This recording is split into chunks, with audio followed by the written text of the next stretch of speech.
कैसे हैं आप लोग? I hope you all are fine and you all are doing well. I am your physics teacher Abhishek and today we will start with our very first chapter of class 12th electric charge and field. So सबसे पहला सवाल मेरा जो आपसे है वो ये है कि आखिर चार्ज क्या होता है? जवाब दीजिए, चार्ज होता क्या है? What is charge? Electric charge and fields chapter को हम पढ़ने जा रहे हैं। जो इसमें सबसे पहला टॉपिक है वो है charge, electric charge and fields. तो सबसे पहला सवाल है मेरा आपसे कि चार्ज आखिर होता क्या है? What is charge? Charge is nothing basically but it is intrinsic property of matter. ये क्या है? एक इंट्रिंसिक प्रॉपर्टी है मैटर की, intrinsic property of matter. Intrinsic property means ऐसी फंडामेंटल प्रॉपर्टी जिसके आप और अंदर जाके जिस पे चर्चा नहीं कर सकते, उस प्रॉपर्टी को हम क्या बोलते हैं? Intrinsic property. मास भी क्या है? मास भी एक इंट्रिंसिक प्रॉपर्टी है।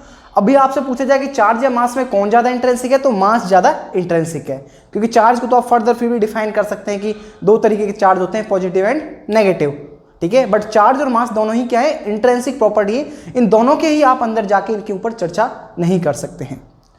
अब चार्ज की सिंबल की बात करें तो सिंबल क्या होता है चार्ज का? सिंबल होता है क्यू। सिंबल क्या होता है चार्ज का? क्यू। चार्ज एक स्केलर क्वांटिटी है। चार्ज क्या है? एक स्केलर क्वांटिटी है। Okay.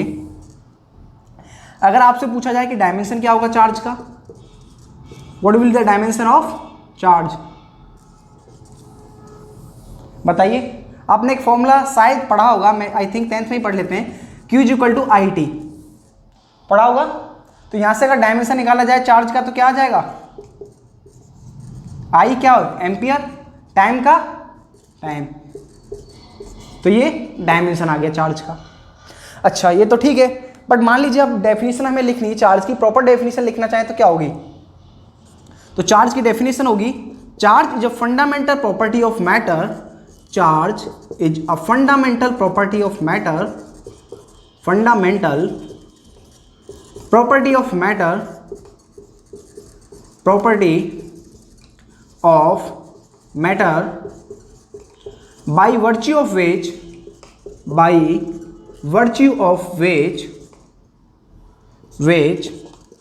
two bodies either attract or repel each other. Two bodies either attract or repel each other. repel each, ठीक है। तो चार्ज एक ऐसी फंडामेंटल प्रॉपर्टी है मैटर की जिसकी वजह से दो बॉडीज या तो आपस में एक दूसरे को अट्रैक्ट करती हैं या फिर रिपेल करती हैं, ठीक है। तो बाय वर्च्यू ऑफ विच का मतलब है जिसकी वजह से दो बॉडीज आपस में या तो एक दूसरे को क्या करेंगे? अट्रैक्ट करेंगे या फिर रिपेल करेंगी, ठीक है भाई। ये डेफिनेशन बिल्कुल हमारी सही है, बट हम एक और प्रोफेशनल डेफिनेशन भी लिख सकते हैं। थोड़ा सा उसे आप अभी नहीं समझ पाएंगे, जब आप मैग्नेटिज्म पढ़ लेंगे थोड़ा सा तब ढंग से समझ में आएगी। बाकी ये डेफिनेशन बिल्कुल सही है, इसमें कोई भी गलत नहीं है। वो भी डेफिनेशन इससे भी बेहतर है वो। तो वहां पे आप क्या लिख सकते हैं? Charge is a fundamental property of matter. Charge is a fundamental property of matter which can produce, which charge is a fundamental property of matter, property of matter which can produce electric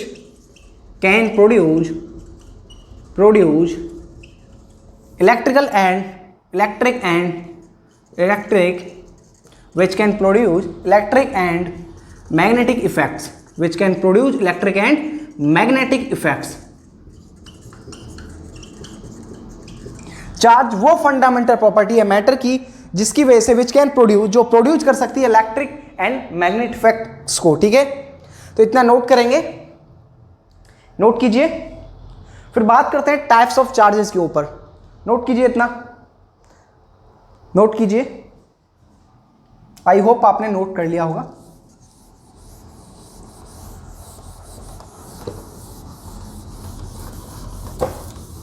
अब बात करते हैं types of charges के ऊपर। Two types of charges are there. Types of charges की बात करें तो दो तरीके के चार्ज होते हैं, टाइप्स ऑफ चार्जेस। कौन कौन से चार्ज होते हैं? एक है positive, first one is positive and second one is negative.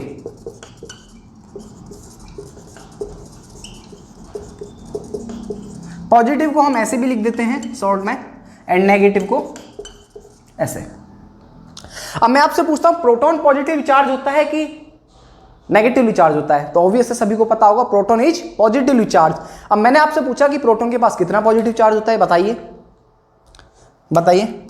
अब इतना तो हमें पता है कि प्रोटॉन और इलेक्ट्रॉन जो होते हैं दोनों के पास इक्वल अमाउंट ऑफ चार्ज होता है, बट पॉजिटिव और नेगेटिव का ही अंतर रहता है, मैग्नीट्यूड दोनों का ही सेम होता है। ठीक है, तो यहाँ पे आप लिख सकते हैं a proton is having a positive charge of a proton is having a positive charge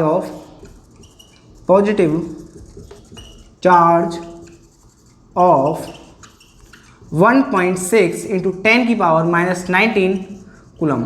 ठीक है, प्रोटॉन के पास इतना पॉजिटिव चार्ज होता है। अब मैं आप सोच रहे हैं यहाँ पे कूलम यूनिट क्यों लगा रहा हूँ, क्योंकि चार्ज की जो एसआई यूनिट होती है, एसआई यूनिट ऑफ चार्ज जो है वो कूलम है। एसआई यूनिट ऑफ चार्ज जो है वो क्या है? कूलम है, जिसको हम सी से भी रिप्रेजेंट कर देते हैं। ठीक है, और जो इलेक्ट्रॉन होता है वो क्या होता है? नेगेटिवली चार्ज होता है। An electron is having a negative charge of 1.6 into 10 की पावर -19 कूलम। अब आप पूछेंगे सर आपने तो बोला था कि इलेक्ट्रॉन के पास नेगेटिव चार्ज होता है, तो आपने तो यहाँ पे नेगेटिव का साइन नहीं लगाया। भाई मैंने नेगेटिव का साइन इसलिए नहीं लगाया क्योंकि मैंने ऑलरेडी मेंशन कर दिया है कि इलेक्ट्रॉन क्या होता है? नेगेटिव चार्ज होता है उसके पास। तो यहाँ पे नेगेटिव के साइन का कोई भी सेंस नहीं निकलता है, इसको इतना नोट कीजिए। फिर आगे बढ़ते हैं प्रॉपर्टीज ऑफ चार्जेस के ऊपर। अब बात करते हैं प्रॉपर्टीज ऑफ चार्जेस की। प्रॉपर्टीज ऑफ चार्जेस, इसमें पहली प्रॉपर्टी क्या है? लाइक चार्जेस के बारे में। लाइक चार्जेस यानी सेम चार्जेस। तो लाइक चार्जेस क्या करते हैं? रिपेल करते हैं एक दूसरे को। Like charges repel each other, repel each other. Second है अनलाइक चार्जेस के बारे में। तो अनलाइक चार्जेस क्या करते हैं? यानी अनलाइक चार्जेस बोले तो different charges. Unlike charges attract each other, attract each other. ठीक है भाई, इतना आप लोगों को समझ में आ गया होगा। अब यहाँ पे हम एग्जांपल भी ले सकते हैं। मान लीजिए एक पॉजिटिव चार्ज है, एक पॉजिटिव चार्ज है, एक नेगेटिव है, एक नेगेटिव। तो यहाँ पे क्या होगा? एक नेगेटिव चार्ज, एक पॉजिटिव चार्ज, एक पॉजिटिव, एक नेगेटिव। तो यहाँ पे क्या होगा? तो यहाँ पे हमें पता है यहाँ पे किसका फिनोमेना होगा? यहाँ पे रिपल्सन का फिनोमेना होगा, यहाँ पे रिपल्सन का फिनोमेना होगा, एंड यहाँ पे अट्रैक्शन का फिनोमेना होगा।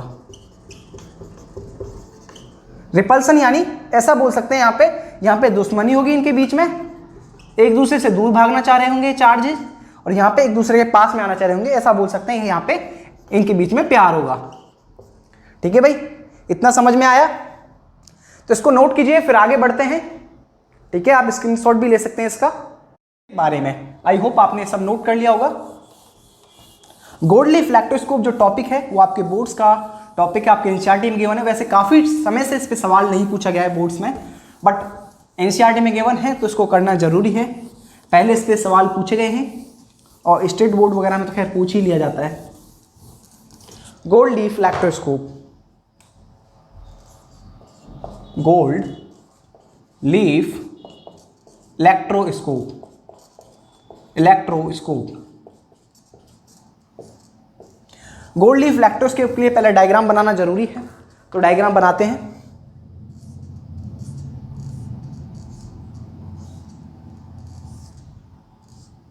बेसिकली ये क्या है? ग्लास का जार है, it is glass jar, glass का जार है। ठीक है, और यहां पे क्या लेते हैं हम? एक मेटल नॉब लेते हैं, मेटल नॉब लेते हैं।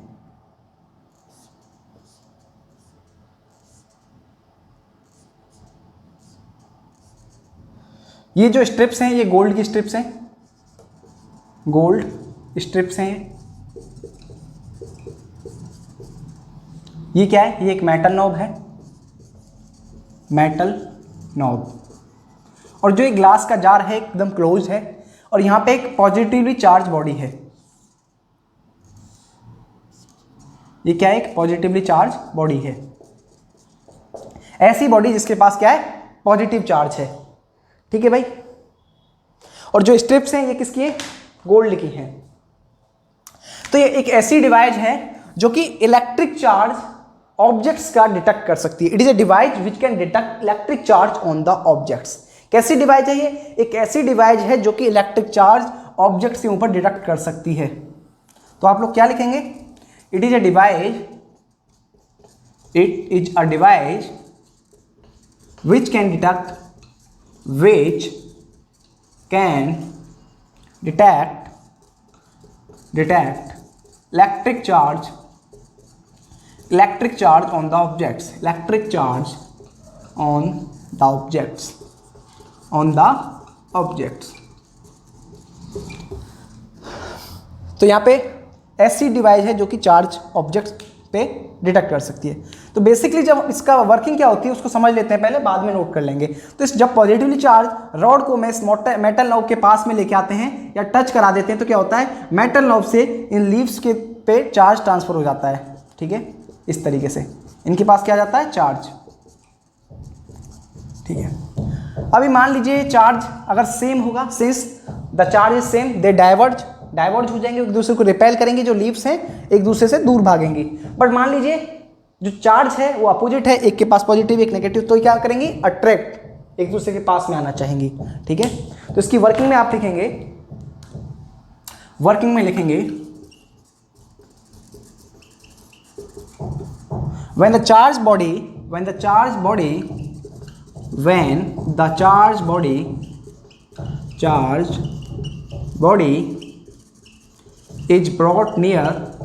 is brought near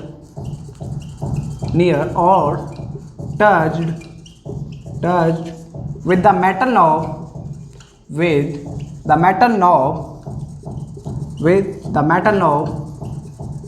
the charge transfers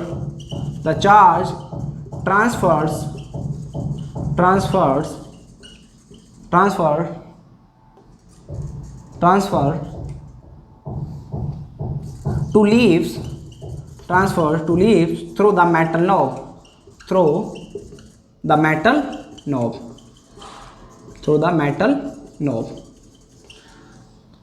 जब हम इस चार्ज बॉडी को पास में लेके आते हैं, जो चार्ज है वो ट्रांसफर हो जाता है लीव्स को मेटल नॉब के through. Since both the leaves have same charge, both the leaves have same charge, they diverge,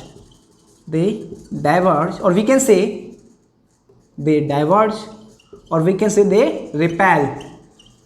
अगर इन दोनों लीव्स के पास सेम चार्ज होता है तो ये क्या कर जाती हैं? डाइवर्ज कर जाती हैं या फिर रिपेल कर जाती हैं। आप नोट डाल के ये भी लिख सकते हैं, the degree of divergence, note डाल के लिख सकते हैं the degree of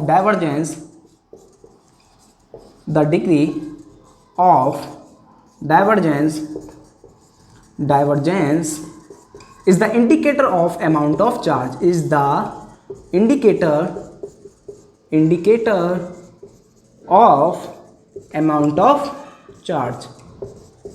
amount of charge। बोलने का मतलब यह है जितना ज़्यादा चार्ज होगा उतनी ज़्यादा ये लीव्स क्या करेंगी? डाइवर्ज करेंगी। ठीक है भाई। तो आई होप आपको इतना समझ में आ गया होगा, इसको नोट कीजिए, फिर आगे बढ़ते हैं। आखिर न्यूट्रल बॉडी क्या होती है? What is neutral body? Tell me. सोचिए, आखिर न्यूट्रल बॉडी होती क्या है? अगर कोई बॉडी मैंने बोला न्यूट्रल है तो इसका मतलब क्या होगा? What does it mean? Neutral body. Generally इस शब्द में स्टूडेंट्स कंफ्यूज रहते हैं। वो सोचते हैं न्यूट्रल का मतलब है ऐसी बॉडी, न्यूट्रल बॉडी का मतलब है ऐसी बॉडी जिसके पास कोई चार्ज नहीं है, तो उनका ये सोचना बिल्कुल गलत है। न्यूट्रल बॉडी के पास चार्ज तो होता है, पॉजिटिव चार्ज भी होता है, नेगेटिव चार्ज भी होता है, बट दोनों ही चार्ज यानी कि प्रोटॉन्स भी होते हैं, इलेक्ट्रॉन्स भी होते हैं, लेकिन इक्वल अमाउंट में रहते हैं। किस में रहते हैं? इक्वल अमाउंट में। तो हम यहाँ पे क्या लिखेंगे? A body which is having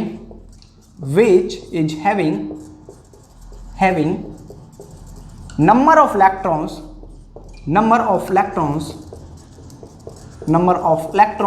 is equal to number of protons।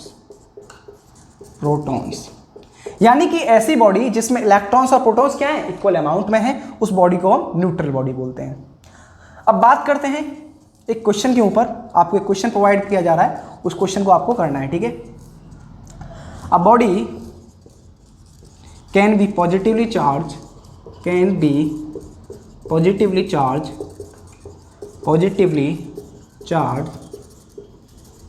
A option है by adding protons,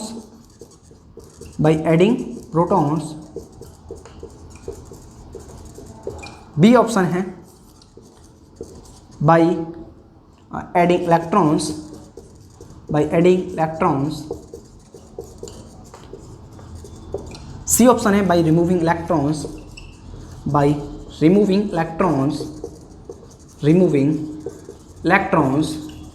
and D option है none of these। कोई भी एक ऑप्शन में से करेक्ट है, तो सोचिए कौन सा ऑप्शन करेक्ट होगा। सोचिए, वीडियो को पॉज करके भी आप सोच सकते हैं, है ना। तो जिन्होंने ए ऑप्शन सोचा है उनका आंसर बिल्कुल गलत है। ए ऑप्शन आंसर नहीं रहेगा, बी और डी तो है ही नहीं है, आंसर है इसका सी। अब कुछ लोग सोच रहे होंगे कि by adding electrons, bye adding protons, और नन ऑफ दिस तो खैर होगा ही नहीं। ये दोनों ऑप्शन क्यों रिजेक्ट हुए? क्योंकि देखो, इलेक्ट्रॉन्स क्या होते हैं? नेगेटिव चार्ज होते हैं। बॉडी को हमें क्या बनाना है? पॉजिटिवली चार्ज बनाना है। तो यानी ये ऑप्शन तो ऑलरेडी रिजेक्ट हो गया, क्योंकि ये तो और ज़्यादा उसको नेगेटिव बनाएगा, पॉजिटिव थोड़ी ना बनाएगा। बाय एडिंग प्रोटॉन्स, मान लीजिए किसी इंसान को हमें अच्छा बनाना है, तो हम दो तरीके से बना सकते हैं। एक तो उसके अंदर अच्छाइयाँ डाल के, और दूसरा उसकी बुराइयाँ निकाल के, ठीक है। समझाने के लिए समझा रहा हूँ, उसको समझना, ठीक है। तो कोई बॉडी अगर पॉजिटिवली चार्ज है, और प्रोटॉन्स क्या होते हैं? पॉजिटिवली चार्ज होते हैं, तो प्रोटॉन्स हम उसमें ऐड करेंगे तो ठीक है भाई, बॉडी तो पॉजिटिवली चार्ज ही बनेगी। लेकिन प्रोटॉन्स को जो ऐड करना है वो आसान नहीं है। उन्हें ऐड करने के लिए बहुत ज़्यादा एनर्जी की रिक्वायरमेंट होगी, जो कि प्रैक्टिकली पॉसिबल नहीं है। आपने ये 10th में भी पढ़ा होगा, जब चार्ज फ्लो होता है, जब कंडक्टर्स में चार्ज फ्लो होता है, तो क्या इलेक्ट्रॉन्स फ्लो होते हैं? कभी सुना प्रोटॉन्स फ्लो होते हैं? नहीं, प्रोटॉन्स फ्लो कर ही नहीं सकते हैं, ना ही प्रोटॉन्स को हम ट्रांसफर कर सकते हैं, ठीक है। क्योंकि प्रोटॉन्स जो हैं इनके लिए बहुत ज़्यादा ह्यूज अमाउंट में एनर्जी की रिक्वायरमेंट होगी, जो कि प्रैक्टिकली पॉसिबल नहीं है। और ऐसा बोल सकते हैं कि प्रोटॉन्स का जो मास है वो बहुत ज़्यादा हैवी होता है इलेक्ट्रॉन्स के कंपेरिजन में। दैट्स वाई प्रोटॉन्स फ्लो नहीं करते हैं, ठीक है। तो by removing electrons will be correct answer, यानी कि किसी इंसान की आप बुराइयां निकाल देंगे तो वो ऑटोमेटिक अच्छा बन जाएगा। तो सिमिलरली किसी बॉडी के अगर आप नेगेटिव चार्ज निकाल लेंगे तो वो ऑटोमेटिकली पॉजिटिव चार्ज बन जाएगी। तो C option will be correct. तो आपको कंफ्यूजन ना हो इसके लिए आप नोट डाल के लिख सकते हैं। कभी भी अगर आपसे पूछा जाता है, अगर आपसे बोला जाए कभी भी कि कोई बॉडी है वो पॉजिटिवली चार्ज है, अगर कोई बॉडी पॉजिटिवली चार्ज है, या फिर कोई बॉडी नेगेटिवली चार्ज है,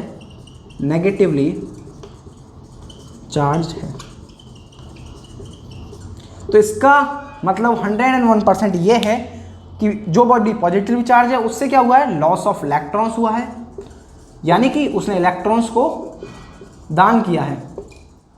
और जो बॉडी नेगेटिवली चार्ज है उसने गेन किया है इलेक्ट्रॉन्स को, गेन ऑफ इलेक्ट्रॉन्स हुआ है, ठीक है। अब यहाँ पे बॉडी को क्या बनाना था? पॉजिटिवली चार्ज का मतलब क्या है? लॉस ऑफ इलेक्ट्रॉन्स, यानी इलेक्ट्रॉन्स को निकालना पड़ेगा, लॉस करना पड़ेगा। तो बाय रिमूविंग इलेक्ट्रॉन्स में ही तो लॉस होगा। तो C option will be correct, ठीक है भाई। इतना समझ में आया? इसको नोट कीजिए, फिर आगे बढ़ते हैं। नोट कर लिया? अब मेरा नेक्स्ट क्वेश्चन है, why conductors allows electricity to flow through them.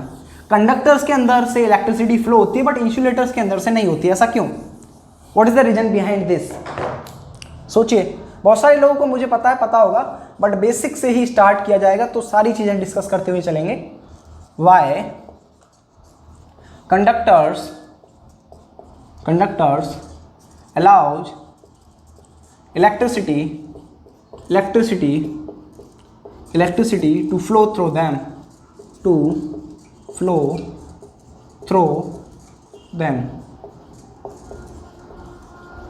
बताइए what is the reason behind this, सोचिए what is the reason behind this. Actually, conductors have presence of free electrons, so they allows electricity to flow through them. Conductors के अंदर क्या होता है, free electrons present रहते हैं, जिसकी वजह से वो इलेक्ट्रिसिटी को अलाउ करते हैं उनके अंदर से फ्लो होने के लिए. बट वाइल इंसुलेटर्स की बात करें तो इंसुलेटर्स के पास फ्री इलेक्ट्रॉन्स नहीं रहते हैं, दैट्स वाई इंसुलेटर्स में इलेक्ट्रिसिटी फ्लो नहीं होती है. तो यहां पे आप लिखेंगे conductors have presence of free electrons,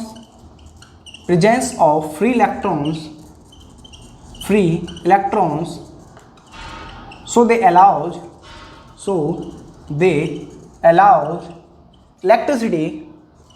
they allows electricity to flow through them. ठीक है भाई, तो आई होप आपको इतना समझ में आ गया होगा. अगर इंसुलेटर की बात करें तो उनके पास फ्री इलेक्ट्रॉन्स नहीं रहते, दैट्स वाई वो इलेक्ट्रिसिटी को अलाउ नहीं करते उनके अंदर से फ्लो होने के लिए. My next question is that कि why charges are of two types and why they are named as positive and negative. आखिर चार्जेस जो हैं दो ही तरीके के क्यों होते हैं, अगर उनको दो ही तरीके के होते हैं तो पॉजिटिव और नेगेटिव ही नाम क्यों दिया गया. Why charges are named as positive and negative and why they are of two types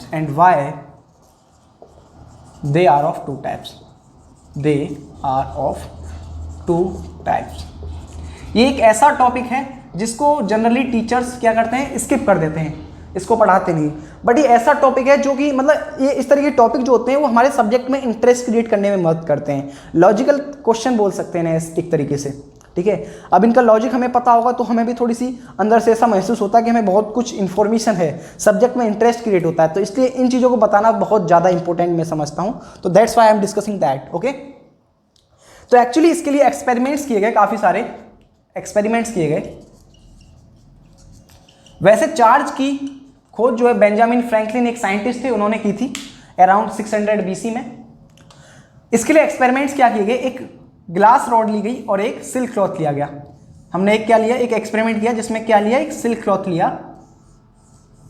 ये क्या है, एक सिल्क क्लॉथ है जिसको हमने ग्लास रॉड के साथ रब किया हुआ है. फिर हमने एक ग्लास रॉड ली जिसको हमने सिल्क क्लॉथ के साथ रब कर रखा था.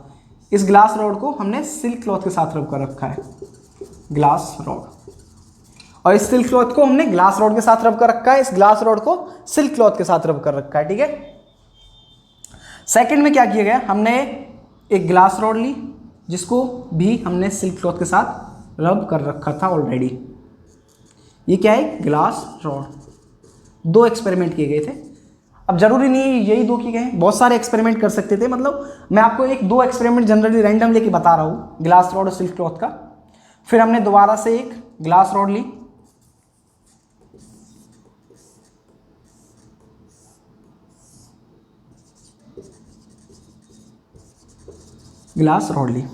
तो यहाँ पे एक्सपेरिमेंट में क्या किया गया, जब हम सिल्क क्लॉथ और ग्लास रॉड को पास में लेके आए, हम क्या किया, इन्हें पास में लेके आए, इस तरीके से पास में लेके आए, तो यहाँ पे एक फिनोमेना शो कर रहे थे अट्रैक्शन का, यानी एक दूसरे के पास में आना चाह रहे थे.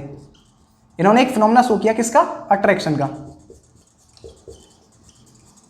हमें नहीं पता था कि चार्ज दो तरीके के होते हैं, बट हमने एक्सपेरिमेंट किया एक रैंडमली और हमें पता लगा कि एक फिनोमेना शो कर रहे हैं अट्रैक्शन का, यानी एक दूसरे के पास में आना चाह रहे हैं. और यहाँ पे अगर इन दोनों को पास में लेके आए तो एक दूसरे से दूर भागना चाह रहे थे. तो इन्होंने फिनोमेना शो किया किसका, रिपल्शन का.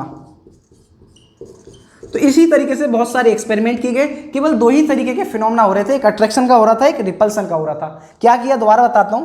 हमने एक सिल्क क्लॉथ लिया जिसको हमने ग्लास रॉड के साथ रब कर रखा था, फिर एक ग्लास रॉड ली जिसको सिल्क क्लॉथ के साथ रब कर रखा था. अगेन दूसरे एक्सपेरिमेंट, एक ग्लास रॉड लिया ठीक है, जिसको भी सिल्क क्लॉथ के साथ रब कर रखा था। अगेन एक और ग्लास रॉड ली जिसको सिल्क क्लॉथ के साथ रब कर रखा था। तो यहाँ पे जब हम इन सिल्क क्लॉथ और ग्लास रॉड को पास में लेके आए तो एक फिनोमेना शो कर रहे थे अट्रैक्शन का, एक दूसरे के पास में आना चाह रहे थे, और इन्हें जब पास में लेके आए तो एक दूसरे से दूर भाग रहे थे, यानी एक रिपल्सन का फिनोमेना शो कर रहे थे। इसी तरीके से काफी सारे एक्सपेरिमेंट किए गए, और जितने भी एक्सपेरिमेंट किए गए इन दो फिनोमेना से ही हम उन्हें एक्सप्लेन कर पाए। तो इसी वजह से चार्जेस दो तरीके के होते हैं, पॉजिटिव और नेगेटिव। ठीक है भाई, अब इतना तो समझ में आ गया कि दो फिनोमेना हो रहे थे, इस वजह से चार्ज दो तरीके के होते हैं, पॉजिटिव नेगेटिव। पर उनका नाम पॉजिटिव और नेगेटिव ही क्यों पड़ा? What is the reason behind this? तो उसके पीछे क्या है, आगे की कहानी सुनिए। जब हम सिल्क क्लॉथ और ग्लास रॉड को पास में लेके आए तो इन्होंने पहले किसका फिनोमेना शो किया? अट्रैक्शन का। फिर इन्होंने वापस से दूर ले गए और वापस पास में लेके आए तो इन्होंने कोई भी फिनोमेना शो नहीं किया। तो इसका रीजन क्या था? इसका रीजन ये था कि इनके पास कुछ ऐसी चीज थी, मतलब इसका क्या निकल के आता है, इनके पास कुछ ऐसी चीज थी जो अब इनके पास नहीं रही है। तो वो चीज क्या थी? वो चीज थी चार्ज। पहले इनके पास चार्ज था, वो चार्ज गायब हो गया है। तो बेसिकली इसमें हो क्या रहा है, हम दो चीजों को जोड़ रहे हैं और जोड़ने पे वो चीज उनके पास से गायब हो रही है। बट हमने तो ऐसा नहीं देखा। यानी मान लीजिए अगर आप एक किसी बॉक्स में 4 चॉकलेट डालते हैं और अगले दिन भी 4 चॉकलेट डाल देते हैं तो तीसरे दिन आपको 8 चॉकलेट मिलनी चाहिए। ऐसा तो होगा नहीं कि वो चॉकलेट गायब ही हो जाएंगी, होगा क्या? ऐसा नहीं होगा। बट हो भी सकता है अगर आपका कोई छोटा भाई बहनों ने निकाल लिया है ना। बट अकॉर्डिंगली ऐसा नहीं होना चाहिए, 8 चॉकलेट मिलनी चाहिए। बट यहाँ पे क्या हो रहा था, दो चीज़ों को जोड़ने पे उनका चार्ज गायब हो रहा था, कुछ चीज़ गायब हो रही थी। तो ऐसे गायब होने वाला फिनोमेना कहाँ पे होता है? फिजिक्स में तो पॉसिबल है नहीं, मैथ में पॉसिबल है कि कभी भी हम दो चीज़ों को जोड़ते हैं तो मैथ में ऐसा हो जाता है कि वो चीज़ गायब ही हो जाए। जैसे कि बात करते हैं +2 में अगर मैं -2 जोड़ूँ तो क्या होगा? 0 आएगा। +3 में अगर -3 जोड़ा जाए तो क्या आएगा? 0 आएगा। +4 में -4 जोड़ा जाए तो क्या होगा? 0 आएगा। +5 में -5 जोड़ा जाए तो क्या आएगा? 0 आएगा। तो यहीं से उठाया गया कि भाई दो चीज़ों को जोड़ने पे रिजल्टेंट क्या आ रहा है? वो चीज़ गायब हो रही है। तो यहीं से उठाया गया कि चार्जेस का नाम पॉजिटिव और नेगेटिव रखना चाहिए। तो इसी वजह से दो तरीके के चार्ज होते हैं और उनका नाम पॉजिटिव और नेगेटिव रखा गया। पॉजिटिव और नेगेटिव। काफ़ी इंटरेस्टिंग स्टोरी थी, आई होप आपको अच्छी लगी होगी और आपको आखिर इसका रीजन भी समझ में आ गया होगा कि आखिर दो तरीके के चार्ज क्यों होते हैं और उनका नाम पॉजिटिव और नेगेटिव क्यों पड़ा। ठीक है, तो इसको नोट कीजिए, फिर आगे बढ़ते हैं। फिर इसको नोट कीजिए। नोट हो गया होगा। अब मेरा लास्ट क्वेश्चन है और फिर इसके बाद इस लेक्चर को हम यहीं पे एंड कर देंगे। फिर दूसरे लेक्चर में आगे की चीज़ें डिस्कस करेंगे। इसी तरीके से लेक्चर आते रहेंगे, आप उन लेक्चर्स को देखते रहिए और अपने सारे कंसेप्ट्स को क्लियर करते रहिए। अगर फिर भी कोई डाउट रहता है तो आप फिर भी मुझे पूछ सकते हैं। नंबर आपका मेरे पास, मेरा नंबर आपके पास है ही, है ना, पूछ सकते हैं आप डाउट भी अगर कोई रहता है। तो नेक्स्ट क्वेश्चन है what does Q1 + Q2, Q1 + Q2 क्या है? चार्ज है, = 0 मीन्स, या फिर ऐसा बोल सकते हैं what does Q1 + Q2 = 0 signify in electrostatics. तो Q1 + Q2 = 0 क्या सिग्निफाई कर रहा है इलेक्ट्रोस्टैटिक्स में? तो ये सिग्निफाई कर रहा है कि दो चार्जेस का रिजल्टेंट क्या है? 0। तो कब 0 हो सकता है? अगर वो चार्ज सेम मैग्नीट्यूड के हों बट उनका नेचर अपोजिट हो, एक पॉजिटिव हो एक नेगेटिव हो। अभी हमने जैसे देखा था कि +2 में -2 जोड़ने पे 0 आ रहा था, +3 में -3 जोड़ने पे 0 आ रहा था। यानी मान लीजिए एक चार्ज 2 कूलम का है, एक -2 कूलम का है, तो क्या होगा? उनका रिजल्टेंट 0 आ जाएगा। तो इट मीन्स दैट, हम क्या लिखेंगे यहाँ पे? इट मीन्स दैट, या फिर it signify that charges are of same magnitude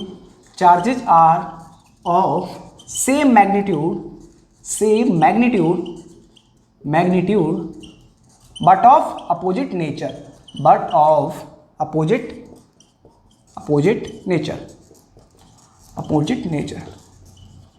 तो आई होप आपको इतना समझ में आ गया होगा। अगर फिर भी आपको कोई डाउट रहता है तो आप मुझे पूछ सकते हैं। सो थैंक यू स्टूडेंट्स, मिलते हैं नेक्स्ट वीडियो में।